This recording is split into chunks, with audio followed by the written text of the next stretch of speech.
Senhoras, senhores, queridas irmãs, queridos irmãos espíritas, amigas e amigos que nos acompanham pela Web TV Mansão do Caminho, nossos votos de muita paz.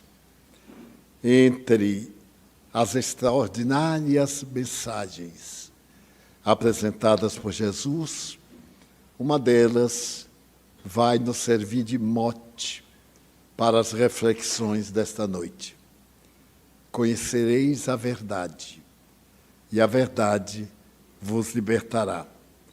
É um texto que está no Evangelho de João, número 8, capítulo, versículo 32. A verdade. Há uma lenda muito curiosa. É uma lenda muito antiga, uma lenda árabe. Esta lenda é narrada por Harun al-Rashid. Ele conta que um rei suntuoso estava celebrando o aniversário das suas atividades regionais. A festa tornou-se famosa e foram convidados outros reis da região e de terras distantes. A noite feérica fez que o palácio estivesse no momento de glória e a porta de entrada, aqueles que deveriam conferir os convidados reais. No momento em que, no salão de baile, começaram as apresentações, chegou à porta do palácio uma carruagem, e desta carruagem saltou uma mulher despida. Apresentou-se ao soldado e ele foi tomado de espanto. Perguntou qual era a sua credencial, o seu nome, o convite. E ela disse: eu sou a verdade. A verdade não usa disfarces. A verdade é nua. É exatamente o fato, na forma que se apresenta. E eu venho falar a Sua Majestade sobre o seu governo e o povo que o cerca. O soldado ficou muito intrigado e, sem saber o que fazer, mandar entrar aquela mulher desnuda. Ele não poderia imaginar as consequências. Pediu-lhe para que ficasse à porta e adentrou-se para saber do grão-vizir, o ministro mais importante, como deveria proceder. E ao enunciar que a verdade estava à porta, o grão-vizir disse: é louco? Se a verdade entrar aqui, estamos desgraçados, porque a nossa vida é muito especial. Aqui em palácio não há lugar para a verdade. Expulse-a. Coloque os cães para perseguirem-na, até ela desaparecer das terras do nosso rei. O soldado voltou, tomou a providência, e ela se adentrou na carruagem e desapareceu na estrada.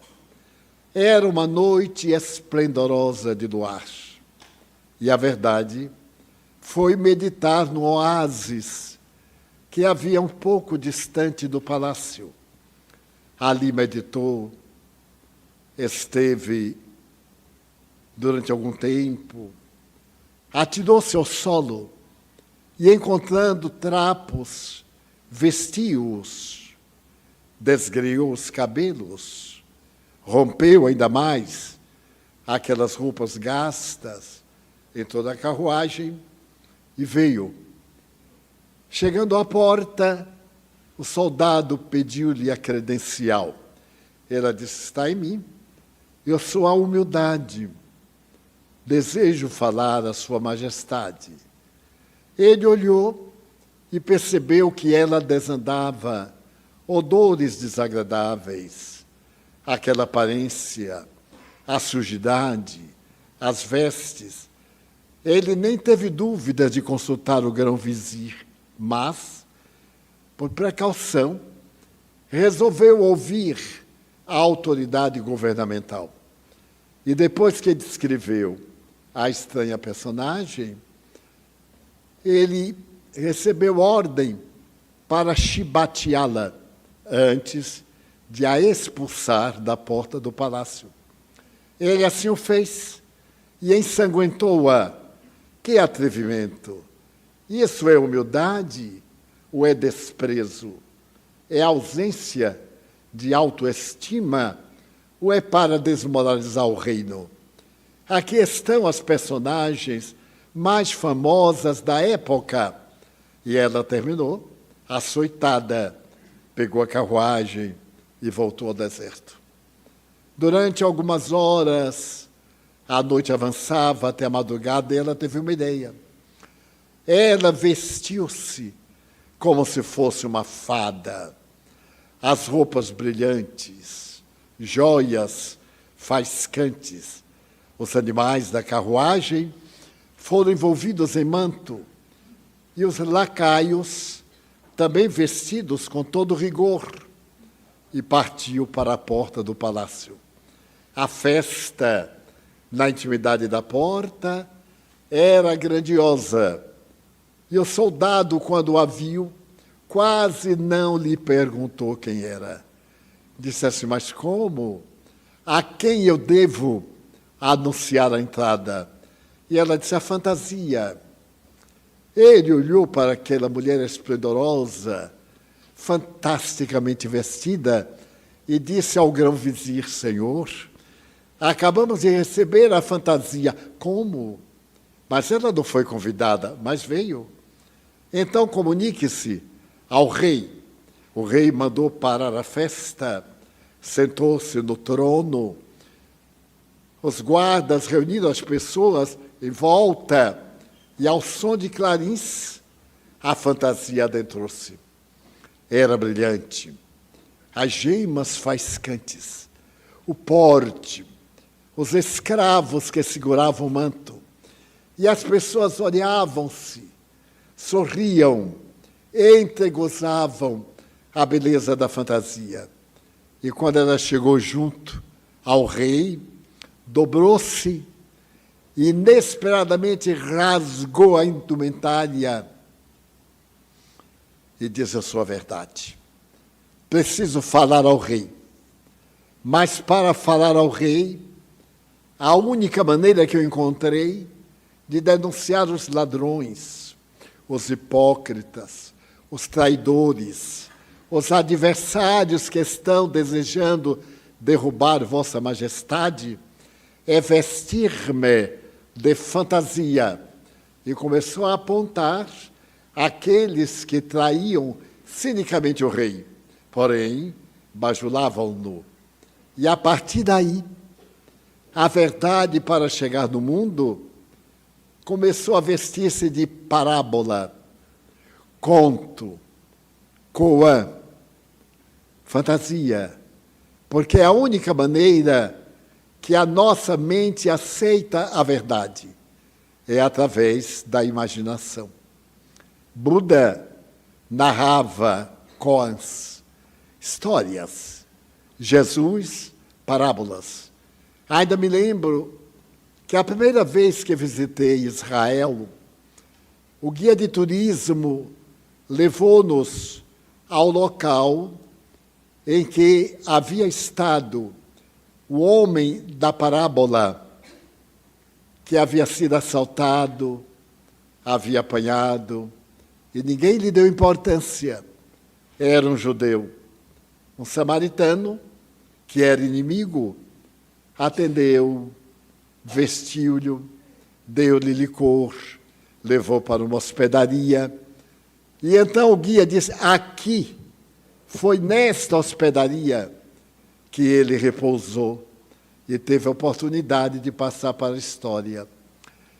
Estava me acompanhando o espírito Amélia Rodrigues, a grande professora baiana, poeta, periodista do século XIX, que deixou uma literatura das mais brilhantes e já escreveu, por nosso intermédio, 10 livros sobre histórias da vida de Jesus.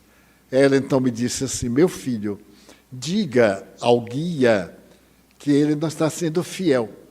Essa parábola não existiu.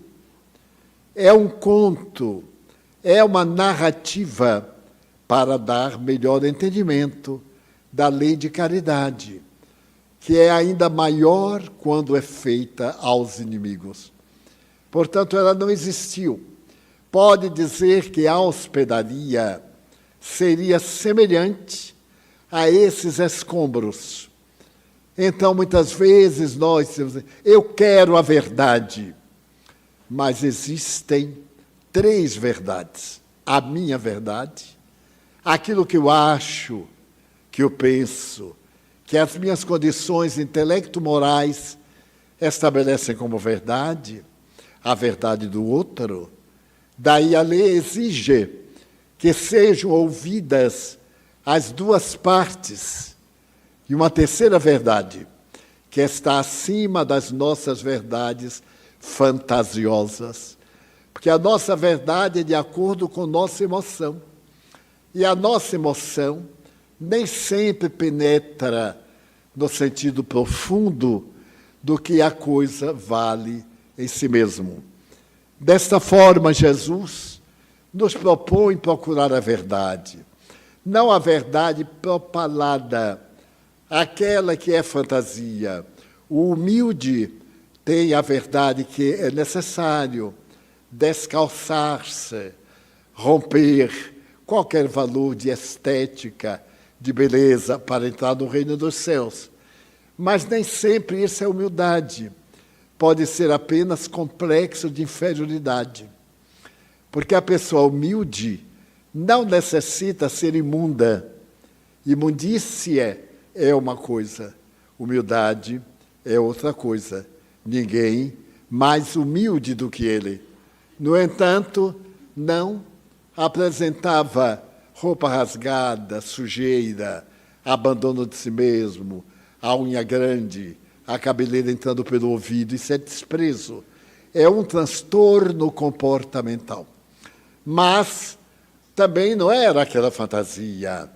Por exemplo, nós vemos entre os religiosos as indumentárias, as roupas brilhantes, o ostensório em ouro maciço, a pedra preciosa no centro, para significar o corpo de Jesus, o vinho especial, fabricado normalmente na Itália, aquele Corpus Christi e outros, para poder significar o sangue de Jesus.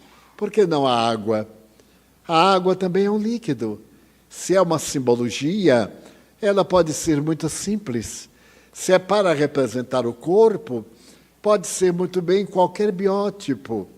Há uma pequena história brasileira que um homem era muito modesto e ele tinha por hábito visitar os hospitais e estava sempre diante dos pacientes mais adoentados. Ele chegava, sorria e dizia para o paciente: bom dia, José. A pessoa ria, porque não se chamava José, e não tinha nenhum relacionamento com ele, mas gostava da sua visita. Passaram os anos, e certo dia ele adoeceu, e foi colocado no hospital. E toda vez em que dava aquele horário convencional, ele parecia iluminar-se, sorria e balançava a cabeça. Então alguém perguntou: mas o que é isso, José? Ele disse: é Jesus. Todo dia, 9h, ele passa aqui e pergunta: bom dia, José. Porque o que vale, escreveu Allan Kardec com muita propriedade, é a intenção. Quantas vezes nós traímos o outro rindo, amigo, jovial, e dizendo: vou te matar dentro de alguns minutos, vou te roubar a paz. Acabamos de fazer uma calúnia, a pessoa chega e diz: oh, mas que surpresa! Surpresa, sim, mas que tragédia. Daí a verdade é destituída de qualquer dessas manifestações que complicam, que são cheias de atavios. Dentro desse raciocínio, eu estive pensando hoje uma coisa curiosa. Lembrando-me da história universal, eu me recordei do maior escritor da humanidade. Esse homem foi Heródoto de Halicarnasso. Halicarnasso era uma cidade grega e Heródoto era o homem que resolveu escrever sobre os acontecimentos da sua época. Ele viveu mais ou menos entre 400 e 500 anos antes de Jesus, e graças a ele, que tinha essa mania, tudo o que acontecia ele anotava. E era estranho, porque nessa época a tradição era oral, mas ele achou que oral poderia ser adulterada, poderia ser esquecida, poderia morrer com aquele que tinha conhecimento. Então ele começou a escrever na pedra, no pergaminho, nas massas, na madeira, no tijolo. E graças a Heródoto de Halicarnasso, nós devemos ter alguns bilhões de livros na Terra falando sobre todos os assuntos, todas as questões. Era um homem modesto, mas, por consequência, se tornou de uma cultura que a história universal é montada no pensamento de Heródoto de Halicarnasso. Então, nós damos um salto quântico. O valor da pessoa não está no ofício que exerce, mas na maneira como exerce o ofício. É muito comum essa historieta psicológica que eu já contei aqui várias vezes. Um psicólogo estava olhando uma grande construção de pedra e, de repente, um trabalhador braçal veio com um carrinho de mão e algumas pedras dentro. Então, o psicólogo perguntou: o que é que você está fazendo? Como o trabalhador estava irritado, respondeu: não está vendo? Você é cego? Estou carregando pedras. E saiu reclamando da sua vida. O psicólogo sorriu. Daí a pouco veio um segundo. E carregava também pedras. Mas o psicólogo perguntou: o que é que está fazendo? Eu, carregando pedras. Era um conformado. Depois veio outro assoviando. E ele perguntou: o que é que está fazendo? Ele: eu estou construindo aquela catedral. Era um idealista. Todos três carregavam pedras, mas cada um carregava de uma forma. Então, a nossa vida, ela deve ser um constante carregar de pedras. Essas pedras podem ser vulcânicas, mas podem ser também diamantinas. Elas podem ser toscas, mas podem ser também joias lapidadas. Afinal, pedras. E o significado não é tê-las ou não as ter, mas é como nós as carregamos em nossas vidas. Então, na grande parábola em que Jesus fala da oferenda que os judeus faziam uma vez ao templo, havia um gasofiláceo, uma arca de prata enorme, na porta do santuário do templo. E naquele dia próprio, todo judeu era convidado a oferecer algo para o templo de Jerusalém, que na sua época foi o mais rico do mundo. E então Jesus também foi, ele era judeu, foi com os 12, fez a sua oferenda e ficou observando. Entravam uns, saíam outros, e Judas era um pouco mais curioso, ficou olhando o que cada um oferecia. Há pessoas assim, que se comprazem em olhar a vida dos outros. Então ficam alegres, infelizes ou desgastados, de acordo com a sua emoção. E então, de repente, Judas correu e disse assim: mestre, Ibrahim apresenta uma bandeja de prata cravejada de diamantes, que miserável, deu ao templo aquela bandeja preciosa. E Jesus disse, bem-aventurado seja Benjamim. E assim, de vez em quando, Judas vinha correndo e disse, Senhor, tem de conta. Aquela mulher considerada uma mulher modesta, trouxe uma gema preciosa, ergueu num colar e jogou no gasofilácio, na arca. Assim Judas corria para lá, para cá, observando tudo, e Jesus dizia a mesma coisa. Deus abençoe fulano. Por fim, quando já havia diminuído o número dos doadores, apareceu uma viúva, a figura da viúva pobre. Ela veio andajosa, arrastando o chinelo, fazendo zoada, e chegou diante do gasofilácio. Ela procurou nos bolsos e só tinha um denário. Era uma moeda modesta. O valor do denário correspondia a um dia de trabalho. Quando se trabalhava o dia inteiro, se ganhava um denário. Ela olhou e jogou. Aí Judas deu uma gargalhada, que atrevida. O denário fez uma zoada, é porque coisa pequena faz muita zoada. Entre o ouro, os diamantes, marfim, aquelas coisas, fez aquelas zoadas.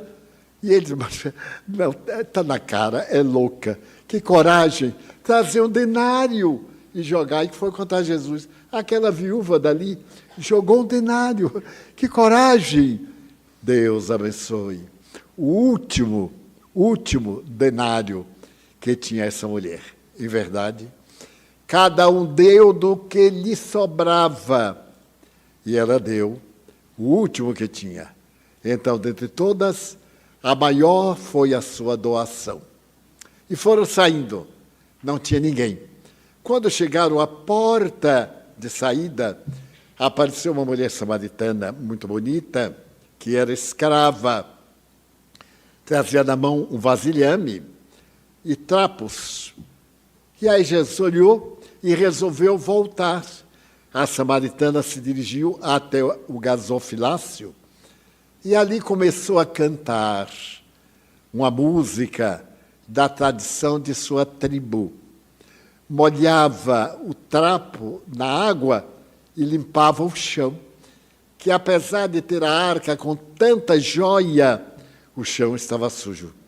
E começou a limpar. E Judas disse, o que é que ela faz? Jesus disse, cada um deu o que tinha. E ela nem a liberdade tem, mas ela veio dar a Deus o que havia de melhor. A limpeza que os pés sujaram. Então, no dia de hoje, a maior doadora foi esta mulher. Portanto, aquela que deu o máximo, porque deu a sua escravidão. A maioria de nós gostaria de fazer sempre melhor. E muitos amigos me dizem com frequência, Divaldo, eu vou jogar na loteria, e se eu ganhar, eu vou dar metade para o centro. E eu já sei que se ele ganhar, vai ficar meu inimigo. É a primeira coisa. Aparece, vai ficar inimigo da família, vai mudar de cidade ou vai gastar. Porque muitos voltaram à miséria antes, àquela miséria miserável de antes de ganhar. Outros enlouqueceram, outros foram explorados. Mas bem, cada um é o resultado das suas emoções. Mas todo este introito para contar uma história. A história deste notável Heródoto de Halicarnasso. No século VI, 500 anos antes de Jesus, havia um país, que hoje é a Turquia, chamado Lídia. A Lídia era o país mais rico do mundo na época, por causa do seu rei, chamado Creso. A Lídia era um país grandioso por uma questão. A sua capital, Sardes, ficava no enclave de duas montanhas, dentro das quais passava um rio, que nascia numa rocha, o rio Pactolo. O rio Pactolo vinha de longes montanhas do Himalaia, através das paisagens internas das montanhas, até a Lídia, portanto, do Himalaia até a Turquia. É uma distância expressiva. E quando saía nos minadouros, trazia pedras de ouro, gemas, diamantes, esmeraldas, rubis, e corria pelo centro da cidade de Sardes, deixando nas praias as gemas preciosas. Mas como as gemas preciosas eram trazidas pelo rio, pertenciam legalmente ao rei Creso. E escravos tinham a tarefa de limpar diariamente as praias de onde saía essa riqueza incalculável. Basta dizer que Creso foi o primeiro no mundo a mandar fazer moedas em ouro.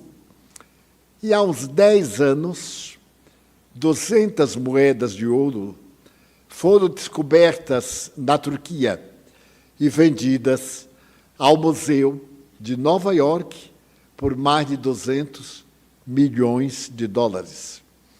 Então, poderemos ter ideia da fortuna de Creso. O seu palácio ficava sobre subterrâneos, onde eram guardadas as gemas preciosas. O quarto dos diamantes, a sala das estatuetas feitas por Fídias, Praxíteles, os pais da arquitetura da estatuária grega. E ele vivia na Babo. Era algo incomparável. Mas a sorte que ele tinha com a família não bastava, porque ele tinha 2 filhos. Um filho era surdo-mudo e o outro, Áquites, era vivaz. Então ele tinha muita preocupação de quando morresse, Áquites substituiria, já que o outro, surdo-mudo, não tinha condições de governar. E ele tinha dúvida a respeito da imortalidade da alma, a respeito dos deuses. Com esta fabulosa fortuna, palácios e palácios, súditos e súditos, ele, Creso, resolveu consultar o templo de Apolo. O templo de Apolo foi o mais famoso da humanidade em todas as épocas. Ficava na Grécia. Ainda hoje existem escombros. Eu estive lá para conhecer. E ali era a morada dos deuses, principalmente do deus Apolo, que havia vencido a adversária da deusa Atenas, e por isso o templo foi dedicado a ele. Nesse templo havia as sacerdotisas jovens, de uma beleza rara e portadoras do dom das profecias. Hoje, os estudos parapsicológicos demonstram que naquela região há muita fonte nascedora e que essas águas têm um poder de natureza transcendental. E eram exatamente essas águas, as frechas por onde saíam os vapores vulcânicos, que colocavam na mente esse estado paranormal. É uma explicação materialista, bem se vê. E então que o santuário de Delfos era uma fonte de fenômenos produzidos pela heroína, pela mescalina, e essas substâncias afrodíacas, como também alucinógenas. A verdade é que aquelas sacerdotisas entravam em transe e que o deus Apolo manifestava-se por elas. Vinham pessoas do mundo grego, do mundo romano, que ainda nem começara a sua expansão, de todas as terras, trazendo presentes fabulosos para Apolo. Há ainda um arco onde está escrito Gnote se auton, a célebre frase conhece-te a ti mesmo. Ainda está lá, da Grécia muito antiga. E então havia os templos da fortuna, onde cada rei, cada consultor depositava os bens para poder consultar o deus Apolo. E Creso, sabendo dessa realidade na Turquia, para Atenas, resolveu fazer a primeira investigação científica a respeito da mediunidade.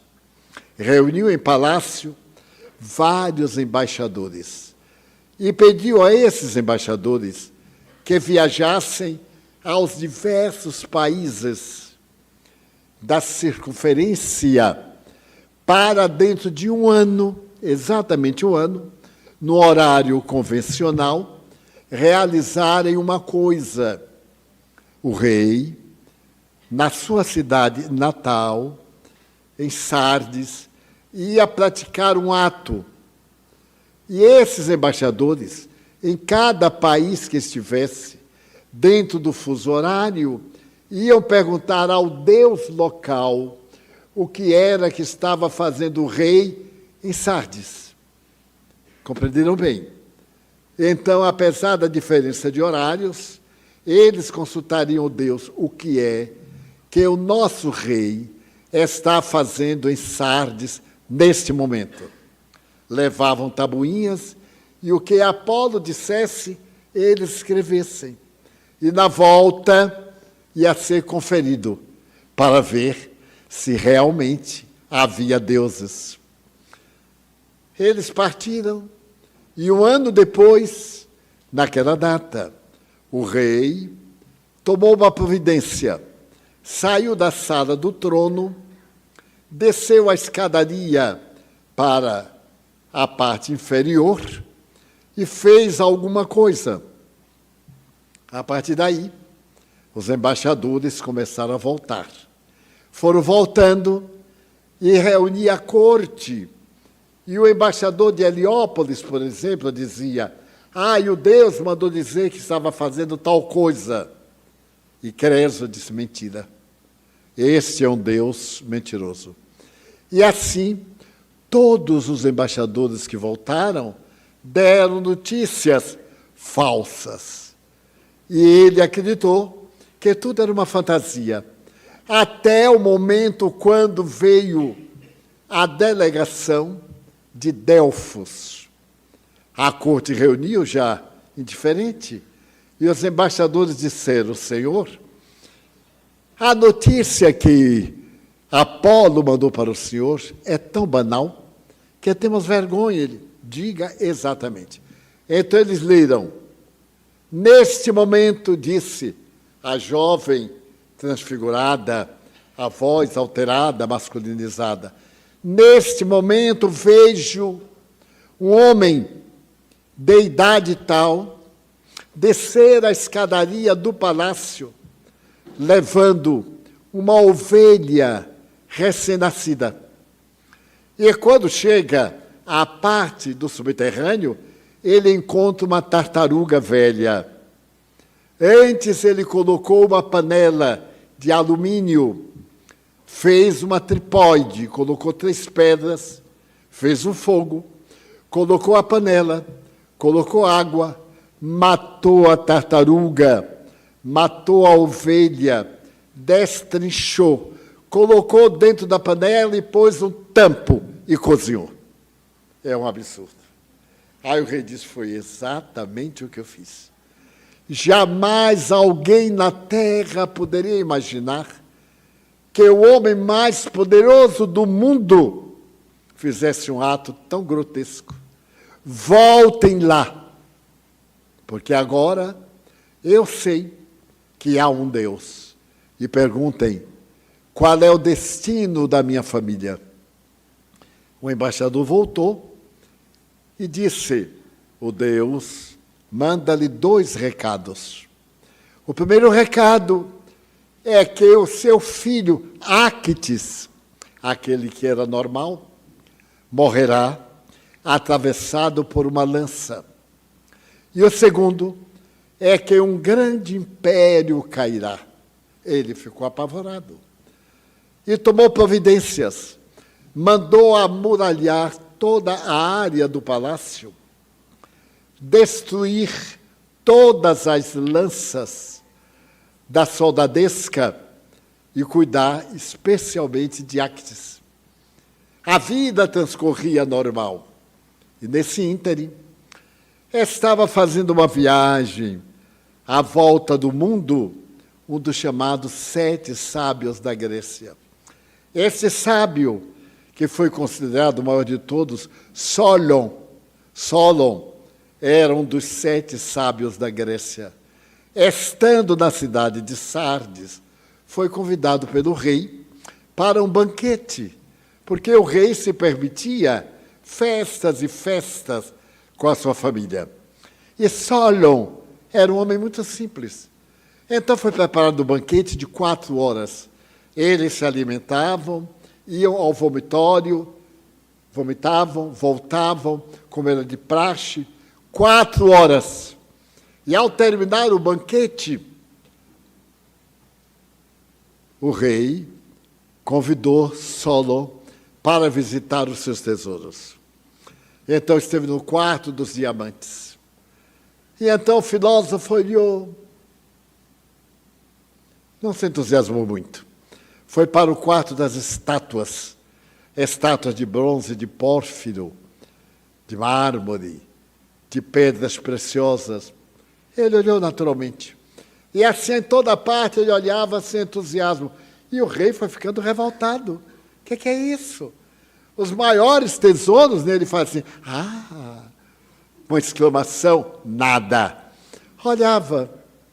Quando terminou, o rei perguntou, Solon, você que conhece o mundo, é o maior sábio da humanidade. Eu quero lhe perguntar uma coisa. Qual é o homem mais feliz que você conheceu? E ficou alegrinho, porque Solon ia dizer que era ele. Solon disse, bem, em Atenas, eu conheci um jovem de nome Telos. Ele era filho de uma viúva. E quando ela adoeceu, ele se dedicou a cuidar da mãe com um carinho inimaginável. E quando ela morreu, ele fez uma estátua em homenagem à sua mãe. Para mim, foi a pessoa mais feliz que eu já conheci. E ele tinha dinheiro? Não. Ele só tinha o amor pela mãe. Então o rei se sentiu até desgostoso. Que falta de gosto desse cara. Pois não, muito bem. E na sua opinião, qual é a segunda pessoa mais feliz dentre aqueles que você conheceu? Solon disse, rei, eu conheci em Esparta, a cidade guerreira, 2 irmãos. Eles amavam tanto a pátria, que criavam os cabelos para transformar em cordas, a fim de defender Esparta da invasão dos bárbaros. E quando morreram, numa batalha nas Termófilas, foram considerados heróis. Para mim, foram as pessoas mais felizes depois de Telos. Então o rei não aguentou e disse assim, que mau gosto que você tem. Ele sorriu, era um filósofo. E disse assim, rei, antes de ir eu quero lhe dar um conselho. Não esqueça, só poderemos saber quem foi a pessoa mais feliz da Terra depois que ela morra. Porque até antes de morrer, na última hora, pode acontecer muita coisa. E passou. Nesse ínterim, o rei da Frígia, chamado Minos, quase todos nós conhecemos a história desse rei. Era o rei que tudo que tocava virava ouro, e que depois ele se arrependeu. Ele entrou em luta contra o próprio filho, que se chamava Adasto. E então, contrariado, ele mandou Adasto para o exílio. E aquele jovem de 20 anos, no exílio, um jovem belo, triunfador, ficou muito amargurado. Então Creso soube do exílio de Adasto e mandou buscá-lo para vir para o seu país, a Lídia. Quando o pai de Adasto soube, ficou com raiva de Creso. É um pouquinho atrapalhada, né? Mas dá para a gente acompanhar. Então, o rapaz se uniu a Actes e eram dois amigos como carne e unha. E um dia, Adasto, que era um grande lanceiro, perguntou: por que você não usa lança? Ele disse: há um presságio de que uma lança me matará. Ele disse: mas que absurdo! E por isso o palácio é cercado para que não entrem animais selvagens e ninguém tenha que usar uma lança. Por isso. Ai, mas você não sabe o prazer de uma caçada. E começou a doutrinar a Actes a respeito do prazer de uma caçada. E os dois jovens um dia resolveram fugir. Encontraram uma brecha na muralha, atravessaram e entraram na floresta. Ao entrarem na floresta, encontraram uma vara, isto é, um grupo de porcos selvagens. E então foi uma festa. Logo, Adasto deu uma lança a Actes e ficou contra a lança de prata. E os dois saíram a correr atrás dos porcos que se espalharam. Adasto, filho de Minos, ficou à distância. E Actes saiu correndo atrás de um porco selvagem. De repente, ele saiu atrás, o Adasto, e viu uma moita mover-se. Ele, então, pensando que era um porco espinho, preparou a lança e jogou. Quando ele jogou, o rapaz levantou-se, era Actes, a lança o atravessou e o matou. A testemunha foi o madeireiro que viu toda a cena. E então o reino entrou em luto. E o rei perdoou, porque ele não havia feito de propósito. E a fatalidade se cumpriu. Na hora do velório, Adasto dobrou-se sobre o caixão do seu amigo, apunhalou-se e morreu. E o reino continuou a sua glória, sem ter um herdeiro. Mas nesse ínterim, as guerras contínuas, as lutas tremendas, e Ciro, rei dos persas, a Pérsia, hoje Irã, tomou conta de todo o mar Mediterrâneo e de outras terras. E Ciro foi conquistando o país, conquistou a Babilônia, que ficava muito distante, e ameaçou avançar na direção da Lídia. Minos, com raiva de Creso, deu terras para que os persas fizessem dali o local do avanço para a Lídia. Quando Creso soube que os persas vinham destruir o seu reino e roubar todas as gemas, contratou guerreiros, preparou um exército e avançou na direção dos persas. Perdeu a batalha. Perdeu a batalha e os persas avançaram, invadiram Sardes, a cidade. E ele correu para o palácio. Adentrou-se, trancou o palácio por dentro, subiu ao primeiro andar, correu a uma janela para ver os seus jardins maravilhosos, invadidos pelos bárbaros. De imediato, os subterrâneos invadidos, as joias roubadas, os persas bêbados traziam mulheres enlouquecidas, incendiaram a cidade toda e invadiram o palácio. Ele estava na janela, olhando a tragédia, chorando, e o filho, surdo-mudo, estava atrás de um reposteiro da janela. A porta de entrada, a janela e ele. De repente, apareceu um soldado persa na porta. Vendo aquele homem de costas, preparou a lança, e o filho surdo-mudo teve um momento de terror e gritou: não o mate, ele é o rei. Um fenômeno histórico. A emoção foi tão grande que ele gritou: não o mate, ele é o rei. O rei então moveu-se, a lança prendeu na parte de madeira e ele foi preso. Foi preso com a família e levado à praça pública para serem queimados vivos.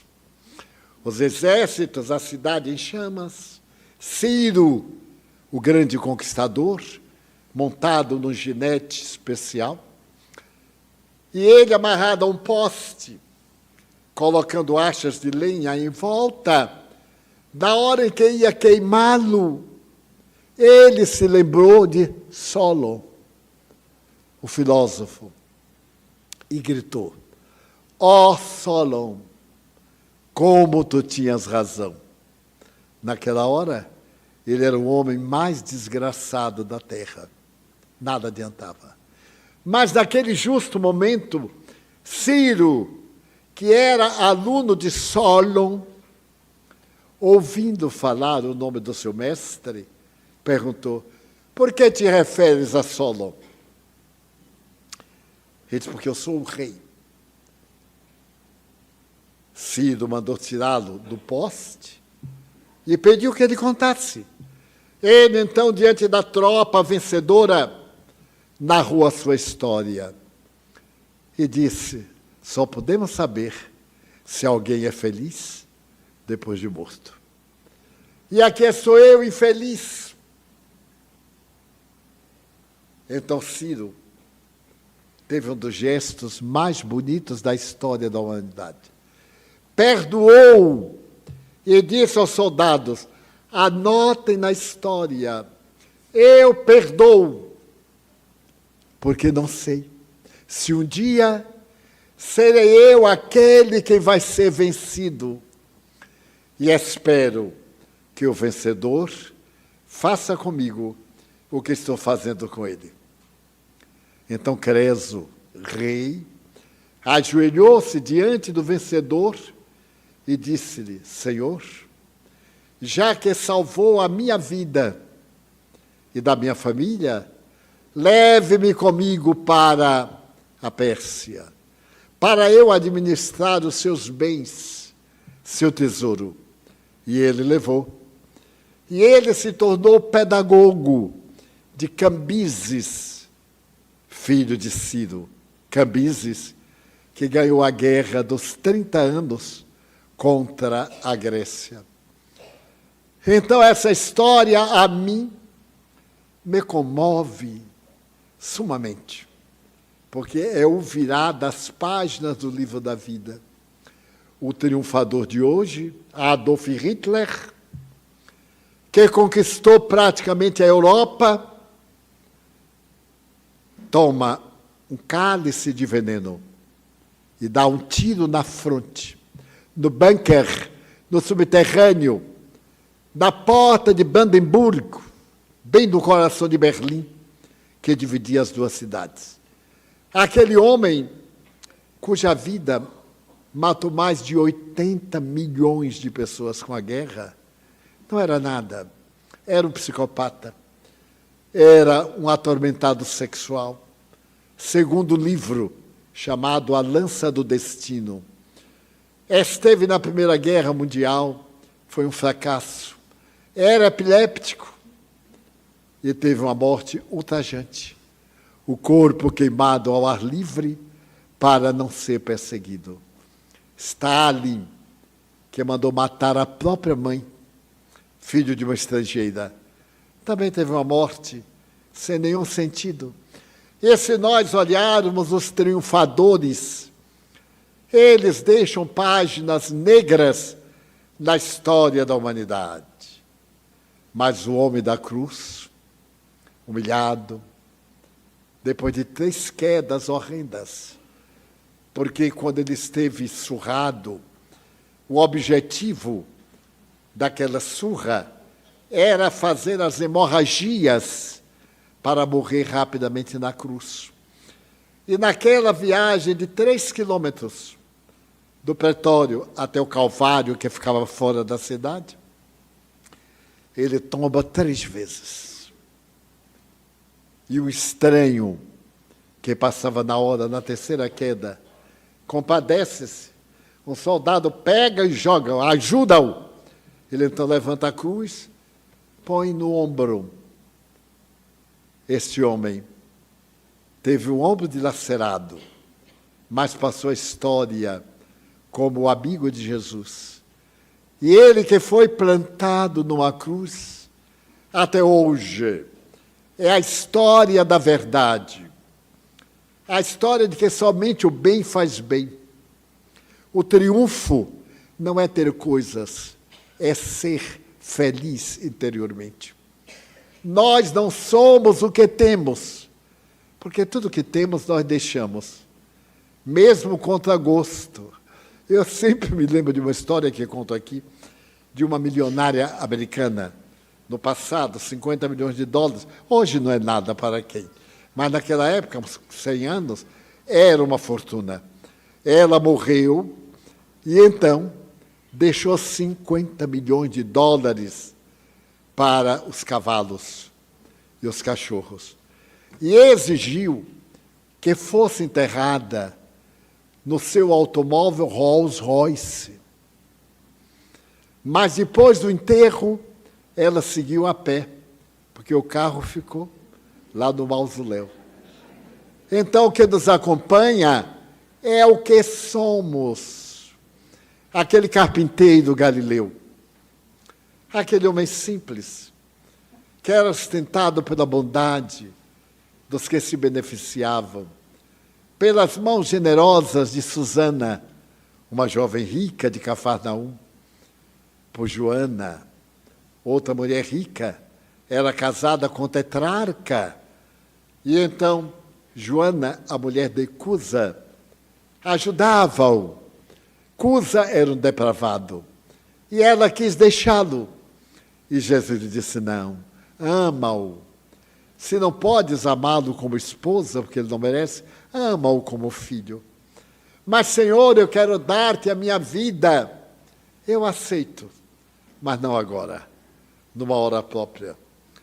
E a vida transcorre, ele morre, a política muda, o imperador morre, é substituído, ele cai em desgraça política, o marido dela, vai para Roma, de volta para o exílio, e ela, que era uma patrícia, foi ser empregada das suas amigas ricas, as patrícias, e deu a vida por Jesus. E desde aquele momento, é uma luz inapagável, é uma estrela de peregrina luz, que se reencarnaria muitas vezes, entre outras, como a companheira de Francisco, Santa Clara, a doce Clara, que depois de uma vida de abnegação, se reencarnaria no México, na condição da maior poetisa da humanidade, Juana Inés de la Cruz, a primeira feminista a escrever poemas dentro do convento e a ser perseguida pela Madre Superiora. Não há uma pessoa brilhante que não seja perseguida, porque a verdade chama a atenção e a mentira apedreja a verdade.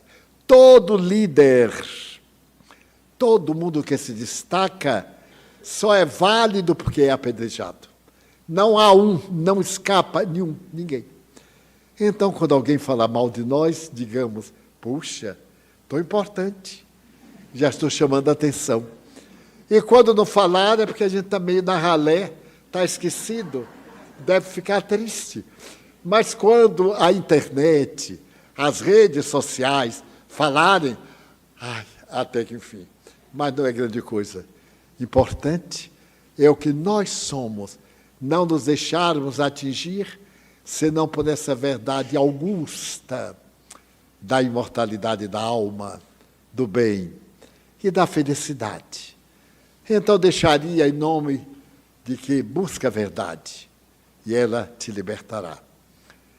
As pequenas verdades, as pequenas alegrias, o riso do nosso filho, a mentirinha dele, a gente dá uma risadinha, ele querendo nos tapear, nos enganar, e a gente mais deputado do que ele, diz, está ótimo. As coisas da vida, essas perseguições, a gente dá uma olhadinha superior e sorri. São bênçãos. Transformar o fruto amargo em uma lição preciosa. Faz muitos anos, os italianos produziram uma película de nome estranho. Era Morangos Silvestres. Era uma película de sexo da época, mas trazia uma mensagem. Eram amargos, mas eram morangos. Melhor o morango amargo do que uma tangerina preciosa, porque o morango é mais raro.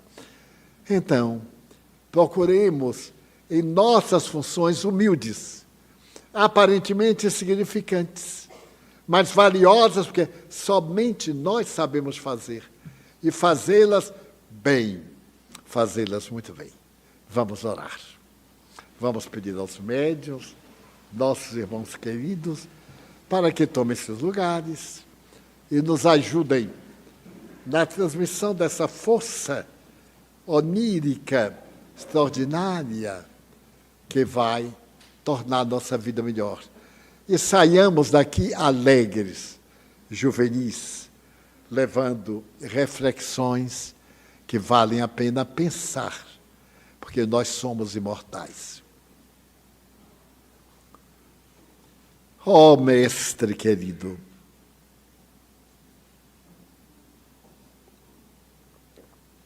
queremos pedir-te pelos companheiros de mediunidade, esses irmãos que estão adotando a conduta de dar, melhorar-se para dar, lapidar-se para fulgir e servir para amar. Que eles possam canalizar as energias do bem, sentindo-se muito bem. Então nós te pedimos por nós próprios, pelas nossas dores, angústias, aflições, pelos nossos temores, por aqueles a quem amamos. Quantos que nós amamos. Pedimos-te em favor dos que não gostam de nós e tentam prejudicar-nos sem o conseguir. Tem compaixão deles. Ainda estão na fantasia, caminhando para a humildade até chegar na verdade.